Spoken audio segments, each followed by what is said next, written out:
Okay, పరిచర్య అప్పుడు పరిచర్య చేయాలి, ప్రసంగాలు అంతవరకు ఓకే. ఆయన వెంటనే ఒక మాట, మేబీ ఆయన ఎందుకు అనాలనిపించిందో అని ఆయన ఏమన్నాడంటే, ఆయన మీరు ప్రసంగం చేస్తే ఎవరురా వింటారు అని అన్నాడండి. ఆయన నీవు చెప్తే వాక్యం ఎవడరా వింటాడు అంటే, నాకు తెలుగు రాదన్న అనుకోవచ్చు, లేకపోతే నేను కన్నడ ప్రాంతానికి చెందినవాడు, ఏదో ఆయన మనసులో ఏముందో నాకు తెలీదు, అడిగే ధైర్యం కూడా లేదు కదండి, పెద్దవాళ్ళు కదా, వాళ్ళు ఏం అడుగుతాం. అలా అనేసరికి నాకు చాలా బాధ వేసేసిందండి. ఆయన తిట్టాడని కాదండి, నేను నా ప్రభుని అడిగాను, ప్రభువా నీవు నన్ను పిలిచిందే అయితే, నిజంగా నీ పిలుపు, నిజంగా నన్ను పిలిచిన వాడివి అయితే, నీవు పిలిస్తేనే నేను ఈ సేవకు వచ్చిన వాడిని అయితే, నా పట్ల నీ సంకల్పాన్ని నెరవేర్చమని ఆ రోజు నేను ప్రార్థన చేసుకున్నాను.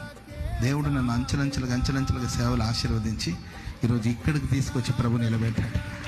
మేబీ నేను ఈ గ్రౌండ్లో ఎక్కడో ఏడ్చుంటానండి, ఈ గ్రౌండ్లో ఎక్కడో ఏడ్చుంటాను, ఇదే గ్రౌండ్లో నిలబడి ఈరోజు దేవుని మాటలు ప్రకటిస్తూ ఉన్నట్టు.